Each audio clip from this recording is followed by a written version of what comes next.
Hello friend, welcome back to my YouTube channel. तो friend, आज हम बात करते हैं कि एमसीसीबी क्या होता है, एमसीसीबी का सिलेक्शन कैसे करते हैं।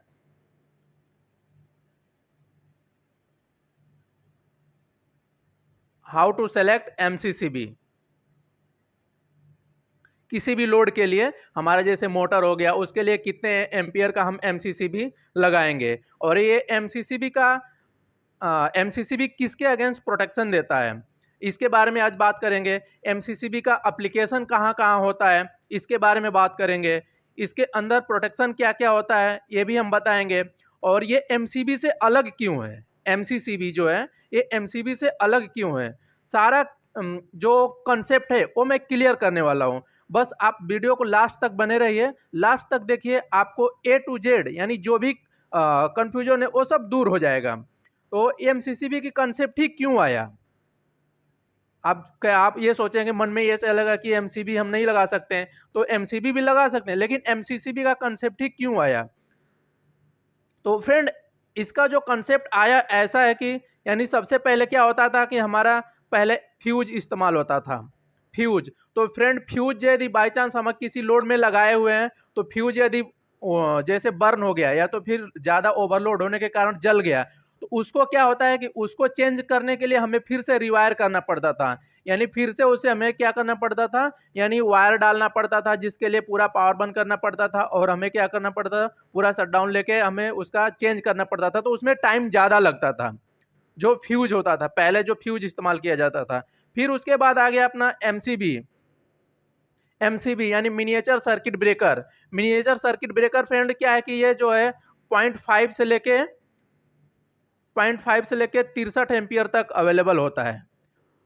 अब कहीं कहीं देखे होंगे 100 एम्पियर तक का भी आ चुका है, लेकिन ये 63 एम्पियर तक अवेलेबल होता है। तो फ्रेंड, ये ओनली 63 एम्पियर तक ही अवेलेबल होता है। इससे ऊपर की रेटिंग के लिए हमको क्या करना पड़ता है कि एमसीसीबी लगाना पड़ता है, यानी मोल्डेड केस सर्किट ब्रेकर, जो फुल नेम है इसका। एमसीसीबी अप टू, इसकी जो रेंज रहती है, यानी एमसीसीबी की जो इसकी रेंज रहती है, ये अप टू 1000 एम्पियर तक मार्केट में अवेलेबल है। ये 1000 एम्पियर तक मार्केट में अवेलेबल है। तो आपको जिस रेटिंग का, जैसे 630 एम्पियर का, 800 एम्पियर का, 1000 एम्पियर का, आप जिसका आपका रिक्वायरमेंट कैसा है, आपका लोड कितना है, उसके अनुसार आप वहां पे लगा सकते हैं। और फ्रेंड, ये क्या करता है एमसीसीबी, यानी ये जो प्रोटेक्शन देता है ना, इसकी जो प्रोटेक्शन यानी ब्रेकिंग कैपेसिटी जो रहती है, यानी इसकी जो ब्रेकिंग कैपेसिटी रहती है एमसीबी के मुकाबले बहुत ज़्यादा रहती है। एमसीबी के मुकाबले बहुत ज़्यादा रहती है। यानी इसका जो ब्रेकिंग कैपेसिटी रहती है 100 के से लेके, यानी किलो एम्पियर से लेके, यानी ये 10 किलो एम्पियर से लेके 100 किलो एम्पियर तक इसकी अवेलेबल रहती है एमसीबी के मुकाबले, एमसीसीबी का। तो फ्रेंड, आज हम इसी के ऊपर बात करते हैं कि इसका सिलेक्शन कैसे करते हैं। मान लीजिए कोई हमारा लोड है, इंडस्ट्री में लोड है, तो उसका सिलेक्शन कैसे करते हैं। तो चलिए स्टार्ट करते हैं। फ्रेंड, जो हमारे पास 20 एचपी का मोटर है, यानी ये 20 एचपी का मोटर है, उसी को लोड हम बोलेंगे, 20 एचपी का मोटर है। इसके लिए हमको क्या करना पड़ेगा, एमसीसीबी का सिलेक्शन करना है कि एमसीसीबी का सिलेक्शन इसके लिए कितने का करेंगे। तो इसके लिए हम क्या करेंगे, एमसीसीबी लगा सकते हैं कि एमसीबी लगा सकते हैं। तो फ्रेंड, सबसे पहले जो 20 एचपी है ना, इसका हमको क्या है, फुल लोड करंट पता होना चाहिए। जैसे रिले का यदि सिलेक्शन कर रहे हैं, या तो फिर कॉन्टेक्टर का सिलेक्शन कर रहे हैं, या तो फिर फ्यूज का सिलेक्शन कर रहे हैं, या तो फिर एमसीबी का सिलेक्शन कर रहे हैं, या तो फिर एमसीसीबी का सिलेक्शन कर रहे हैं, यानी किसी का भी सिलेक्शन कर रहे हैं, तो इस केस में क्या है, आपको हमारा फुल लोड करंट पता होना चाहिए कि आपका सिस्टम का रिक्वायर्ड फुल लोड करंट कितना है, आपका सिस्टम कितने एम्पियर पे चलने वाला है, वो किस टाइप का है, यानी इसके ऊपर हम बात तो आपको ये पता होना चाहिए कि आपका करंट कितना है। तो फ्रेंड, हमारे पास जो लोड है, हमारा जो 20 एचपी का लोड है, तो फ्रेंड हमारा जो 20 एचपी का लोड है, यानी 20 को हम क्या करेंगे, इसको यदि एम्पियर में कन्वर्ट करेंगे, तो यानी इसका निकालने के लिए हम क्या करेंगे, 20 इंटू 1.5, तो ये हो जाएगा 30 एम्पियर। 30 एम्पियर, तो 30 एम्पियर यानी हमारा ये हो गया। तो फ्रेंड, ये 30 एम्पियर हो गया, तो हमें क्या है, अब इसके अगेंस्ट प्रोटेक्शन देना है। तो हम इसके यानी जो ये 30 एम्पियर आया, तो इसके हमारा सेम रेटिंग का तो हम इसमें एमसीसीबी लगाएंगे नहीं। तो इसका जो इसको लगाने के लिए क्या होता है, इसका 1.5 टाइम्स ज़्यादा लेते हैं, यानी 30 मल्टीप्लाई बाई 1.5, यानी 1.5 ज़्यादा लेंगे तो ये हो जाएगा फ्रेंड हमारा, तो ये होगा 45 एम्पियर।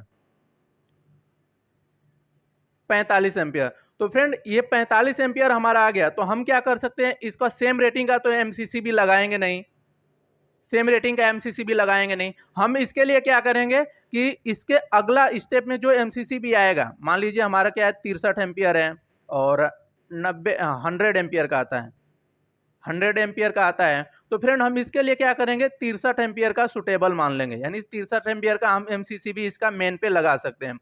फ्रेंड एमसीसी भी लगाने का मकसद यही होता है कि इसके अंदर क्या होता है कि प्रोटेक्शन दे देता है ज़्यादा, यानी प्रोटेक्शन ये दे देता है कि जैसे ओवरलोड का हो गया, शॉर्ट सर्किट का हो गया, और एक संट ट्रिप इसके अंदर कॉइल लगी रहती है, चाहे तो इसको आप रिमोट में भी ट्रिप करा सकते हैं या तो फिर रीसेट कर सकते हैं या तो फिर लोकल में भी इसको करके, यानी इसमें ये अच्छा रहता है, ये इसका बेनिफिट होता है। तो फ्रेंड ऐसे ऐसे इसका सिलेक्शन करते हैं। तो फ्रेंड मैं आपको फील्ड में भी दिखा देता हूं कि हमारा जो 20 एचपी का मोटर है, ये जो 20 एचपी का मोटर है उसके लिए क्या है 63 एम्पियर का, यानी 63 एम्पियर का एमसीसी भी लगाया हुआ है। तो चलिए फ्रेंड आपको दिखा देता हूं फील्ड में भी। देखिए हमारा क्या है 20 एचपी का फीडर है, 20 एचपी का फीडर स्टार डेल्टा है। देखिए हमारा 20 एचपी का स्टार डेल्टा है। तो फिर हमारा क्या है कॉन्टेक्टर 1 है, कॉन्टेक्टर 2 है, कॉन्टेक्टर 3 है। तो आपको रेटिंग में दिखा देता हूँ।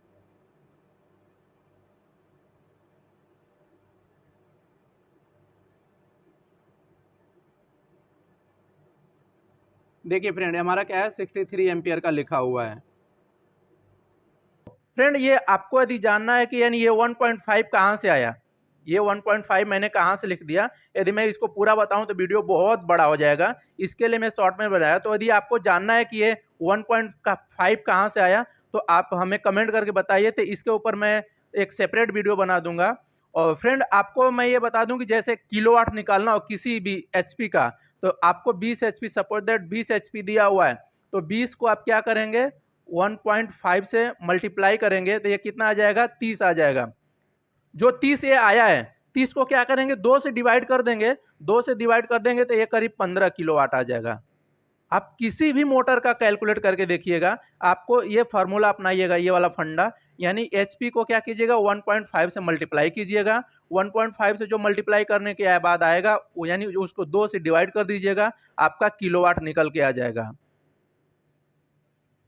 तो आई होप कि आपको समझ में आ गया होगा कि एमसीसीबी का सिलेक्शन कैसे करते हैं, वो किस नए टाइप का प्रोटेक्शन देता है, वो एमसीबी से क्यों अलग है, इसलिए फ्रेंड एमसीसीबी का इस्तेमाल करते हैं।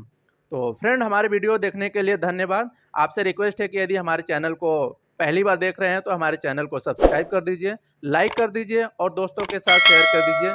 धन्यवाद।